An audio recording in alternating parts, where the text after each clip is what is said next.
दीपू और राजू जंगल के रास्ते अपने घर जा रहे थे। तभी उन दोनों को रास्ते में एक नदी दिखाई देती है जिसका रंग नारंगी था। अरे ये कैसी नदी है? इसका रंग तो नारंगी है। मैंने तो ऐसी नदी जिंदगी में पहले कभी नहीं देखी। हाँ, तुम सही कह रहे हो। मैंने भी कभी नारंगी रंग की नदी नहीं देखी। आखिर ये कैसे हो सकता है? कहीं इस नदी में कोई जादू तो नहीं है? तभी वहाँ एक बूढ़ा आदमी आता है। नहीं, ये कोई जादुई नदी नहीं है, लेकिन इस नदी का पानी बाकी नदियों में सबसे अलग है। और अगर तुम लोगों को इसका राज पता करना है तो तुम्हें इस नदी के अंदर जाना होगा। राज पता करने के लिए अंदर क्यों जाना होगा? अगर तुम्हें इसका राज पता है तो तुम हमें ऐसे ही क्यों नहीं बता देते?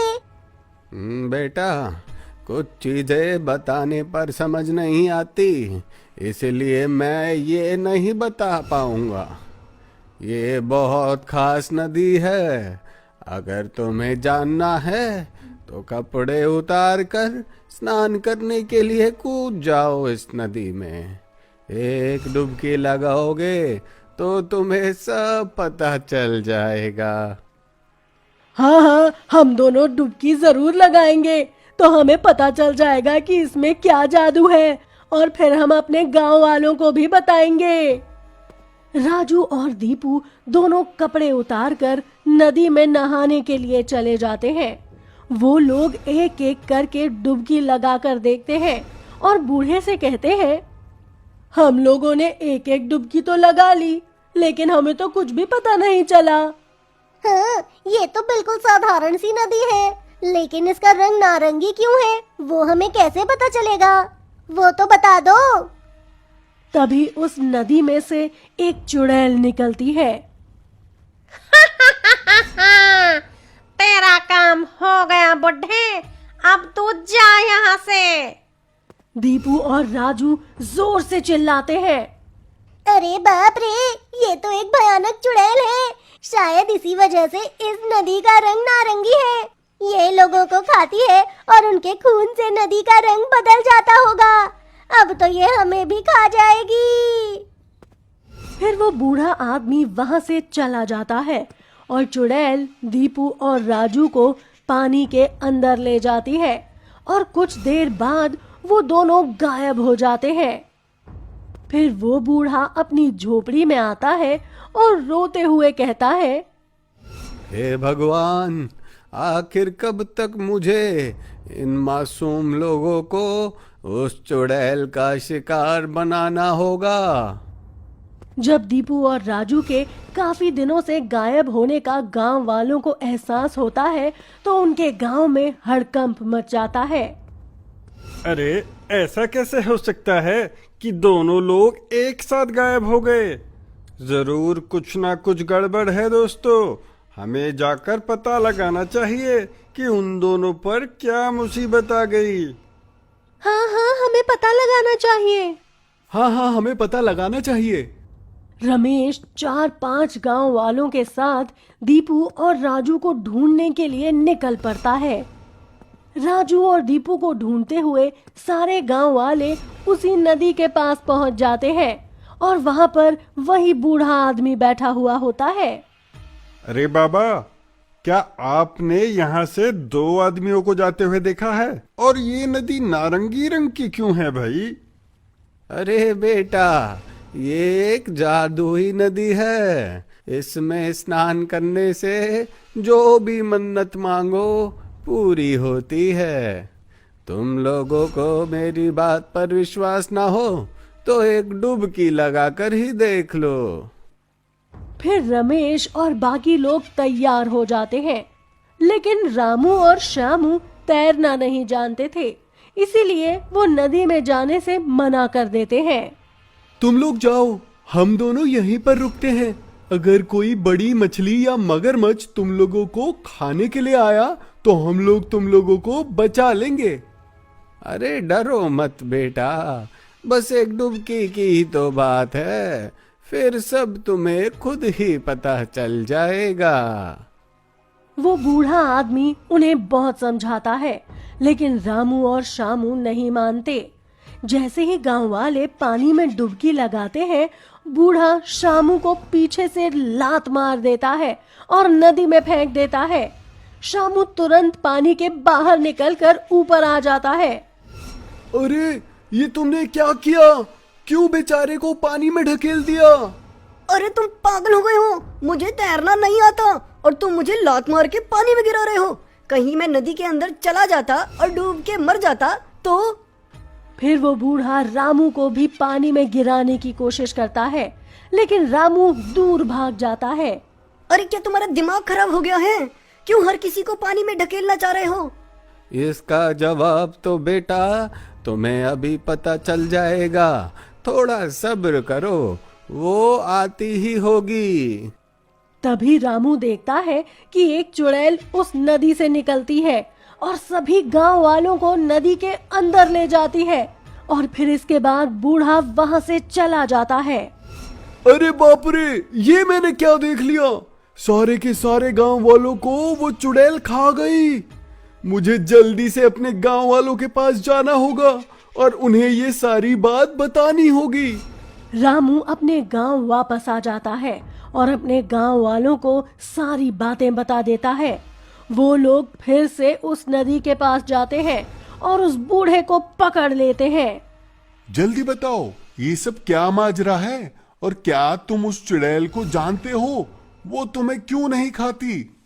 मैं बताता हूँ, मैं सब बताता हूँ। वो चुड़ैल मेरे घर आई थी और फिर उसने मेरे घर के एक एक आदमी को मार डाला। वो मुझे भी मारने वाली थी, लेकिन फिर मैंने अपनी जान बचाने के लिए उसे कहा कि अगर वो मुझे छोड़ देगी तो उसे हर हफ्ते एक आदमी लाता रहूंगा उसके खाने के लिए। तब से वो इस नदी में ही रह रही है और लोगों को मार कर खा रही है। इसलिए इस नदी का पानी नारंगी हो गया। मैं भी परेशान हो गया हूँ इस चुड़ैल को मासूम लोगों को खिलाते खिलाते। ये बूढ़ा झूठ बोल रहा है। ये उस चुड़ैल के साथ मिला हुआ है, तभी तो इसने मुझे भी पानी में फेंकने की कोशिश की थी। मैं अगर सही मौके पर अपनी जान बचाकर नहीं भागता तो वो चुड़ैल मुझे भी छोड़ने वाली नहीं थी। मैं तो कहता हूँ इस बूढ़े को ही नदी में फेंक दो, वो चुड़ैल आएगी और इसे ही खा जाएगी। बेटा, मैं झूठ नहीं बोल रहा हूँ। मैंने तुम्हें पानी में फेंकने की इसलिए कोशिश की थी क्योंकि अगर यहाँ से कोई भी जिंदा बच के चला गया तो वो सबको बता देगा कि इस नदी के पास जाने में खतरा है और फिर वो चुड़ैल मुझे ही खा जाएगी।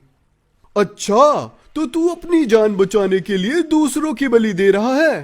तो जैसे बूढ़े को तो मर ही जाना चाहिए। मैं अभी इसे नदी में फेंक देता हूँ। नहीं नहीं रामू, ऐसा नहीं करना चाहिए। हमें उस चुड़ैल को यहाँ से भगाने का उपाय सोचना चाहिए। फिर सभी सोच में पड़ जाते हैं, लेकिन किसी को भी कोई उपाय नहीं सूझता। मैं तो कहता हूँ इस नदी में मगरमच्छ छोड़ देते हैं, फिर वो उस चुड़ैल को ही खा जाएंगे। लेकिन अगर वो मगरमच्छों को ही खा गई तो? वो चुड़ैल है, कोई आम आदमी नहीं। ऐसा रास्ता सोचो कि वो चुड़ैल हमेशा के लिए ही खत्म हो जाए। जल्दी सोचो, कल अगर उसे एक आदमी ना मिला तो वो बाहर निकलकर मुझे ही खा जाएगी। तभी वहां से एक सिद्ध पुरुष निकलते हैं। सभी गांव वाले सिद्ध पुरुष के पास आ जाते हैं और उन्हें अपनी समस्या बताते हैं। ये तो कोई नई किस्म की चुड़ैल लगती है जो पानी में रहकर इंसानों को खाती है। इस चुड़ैल से मुक्ति पाने का उपाय क्या है बाबा? हाँ, एक उपाय हम जरूर कर सकते हैं। हम एक पुतले को पानी में डाल देते हैं। जब उसे पता चलेगा कि इंसान नहीं पुतला है, तो वो इस बूढ़े को मारने के लिए गुस्से में पानी से बाहर आएगी। फिर जब वो चुड़ैल इस बूढ़े आदमी को मारने के लिए पानी से बाहर निकलेगी, तब उस पर मंत्र के द्वारा शक्ति का इस्तेमाल करके उसे नष्ट कर दूंगा। लेकिन अगर वो चुड़ैल बाहर ही नहीं आई तो? वो चुड़ैल बाहर जरूर आएगी, क्योंकि वो कोई साधारण पुतला नहीं होगा। उस पुतले में हम लोग एक डायनामाइट रखेंगे, जिसे खाकर उसका पेट फट जाएगा। और अगर वो उससे भी खत्म नहीं हुई, तब बाबा जी उसे अपनी शक्ति से खत्म कर देंगे। हाँ, अगर उसका पेट फट जाएगा तो वो बाहर जरूर आएगी। फिर सारे लोग एक पुतले में डायनामाइट भरकर पानी में डाल देते हैं और पेड़ के पीछे छिपकर देखने लगते हैं।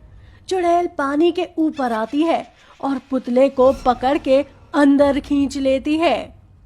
अरे ये डायनामाइट फटेगा ना? हाँ हाँ, जरूर फटेगा। तू बस इंतजार कर थोड़ी देर का। डायनामाइट फट जाता है और एक बहुत तेज धमाके की आवाज आती है और नदी का सारा पानी यहाँ वहाँ बिखर जाता है। उस पानी से आसपास खड़े गांव वाले भी भीग जाते हैं। अरे ये क्या कर दिया? हम सब गीले हो गए। अब वो चुड़ैल हम में से किसी को भी नहीं छोड़ेगी। घबराइए मत, चुड़ैल को बाहर आने दीजिए, फिर मैं देखता हूँ।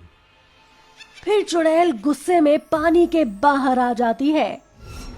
मैं तुझे जिंदा नहीं छोड़ूंगी बुड्ढे। तूने मेरे साथ खिलवाड़ किया है। मैंने इंसान समझ के पुतले को खा लिया। उसमें तुम लोगों ने डायनामाइट भर दी थी। मेरा तो पेट ही फट गया। अब मैं किसी को भी जिंदा नहीं छोड़ूंगी। सबको कच्चा चबा जाऊंगी। फिर सिद्ध पुरुष उस पर एक जादुई रस्सी फेंक देते हैं और वो चुड़ैल वहीं बंध जाती है। फिर वो उस पर एक मंत्र से गंगा जल छिड़कते हैं और वो चुड़ैल उस मंत्र की ताकत से जलने लगती है। अरे ओ पागल, बंद कर ये पानी छिड़कना। बंद कर दे। रुक जा। मुझे बहुत तकलीफ हो रही है। मैं यहाँ से हमेशा के लिए चली जाऊंगी, लेकिन मुझ पर ये गंगा जल मत छिड़को। तुझ पर भरोसा नहीं किया जा सकता। मैंने किया था और तू मेरे सारे खानदान को खा गई। सिद्ध पुरुष जी, आप इसे खत्म करो। गंगा जल छिड़कते छिड़कते कुछ ही देर बाद वो चुड़ैल जल जाती है और राख बन जाती है। और ये सब देखकर सारे गांव वाले खुशी से झूमने लगते हैं।